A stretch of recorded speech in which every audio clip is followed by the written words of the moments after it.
Oi, eu sou a Júlia Signer e a nossa reflexão de hoje é sobre o tempo. O tempo ele é uma coisa muito preciosa, porque é onde a gente está inserido. Então, desde do momento que a gente nasceu até o momento da gente morrer, existe um tempo.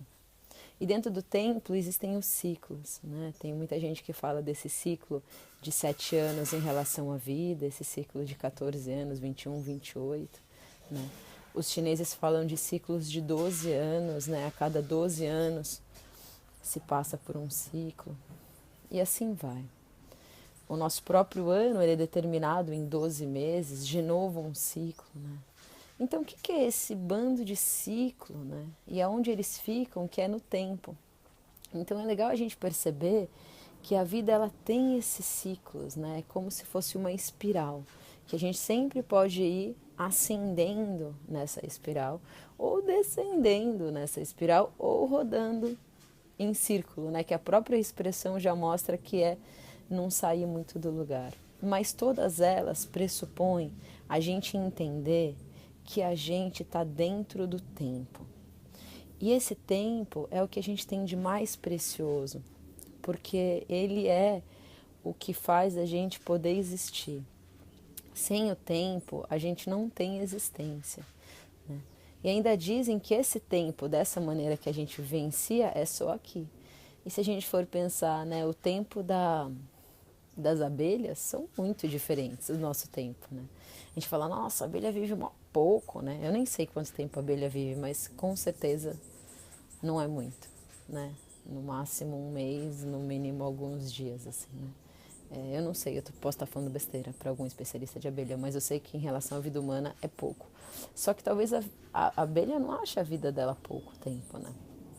Um pernilongo eu sei que vive, sei lá, 72 horas ou um pouco menos. Eu, de novo, eu realmente não entendo de biologia. Então, se o pernilongo estiver pentelhando, já sabe, né? Espera um pouquinho que ele vai embora. Mas eu quero dizer por isso que os tempos, eles são diferentes, né? E então a gente vive dentro desse tempo e a gente vive dentro desses ciclos. Ainda tem uma consideração sobre o tempo que é muito bonito, que é sobre o Kairos e o Cronos, tá? Esses são conceitos gregos, isso eu tenho certeza. Então o Cronos é esse nosso tempo cotidiano, esse tempo que a gente vai todos os dias, que a gente vai nessa mesma direção todos os dias, que a gente tem a nossa rotina, que amanhece, anoitece e a gente está dentro desse mesmo tempo. Mas tem um tempo muito precioso que é o Kairos, né? O Kairos é um tempo fora do tempo, é considerado o tempo mitológico, que é realmente quando a gente se expande, né? E a gente entra em outras percepções de realidade, a gente entra em outros graus de vivência, entra em emoções e sensações que são muito além do Cronos, né?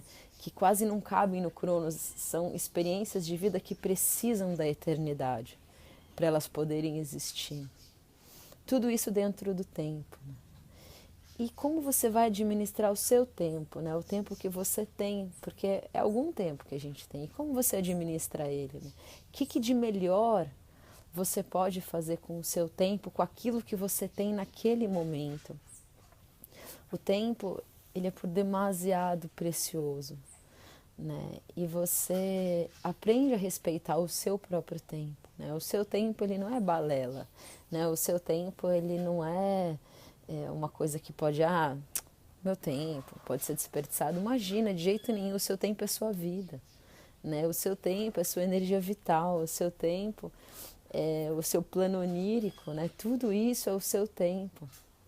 E tudo isso é o que te constitui. Então, seja em Cronos ou seja em Kairos, você realmente precisa usar o seu tempo ao seu favor, né? Às vezes você, não posso fazer tal coisa porque ainda não está maduro, né? Então, sei lá, você comprou um mamão delicioso, só que ele está verde, entendeu?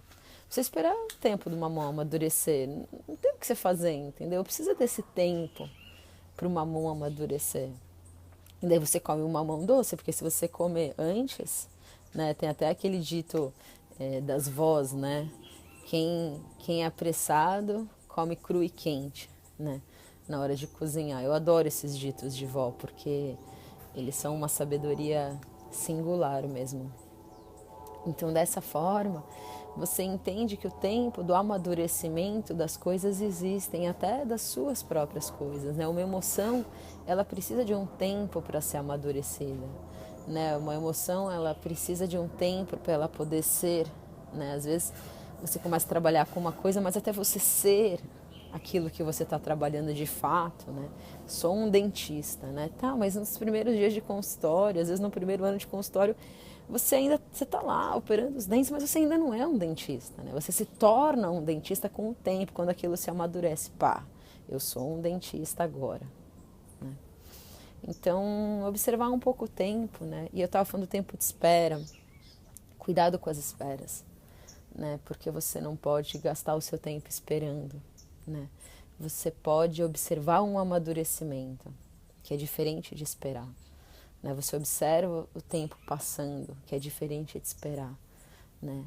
A diferença é você ficar em casa, de porta fechada, e anoitece, ou você vê o pôr do sol.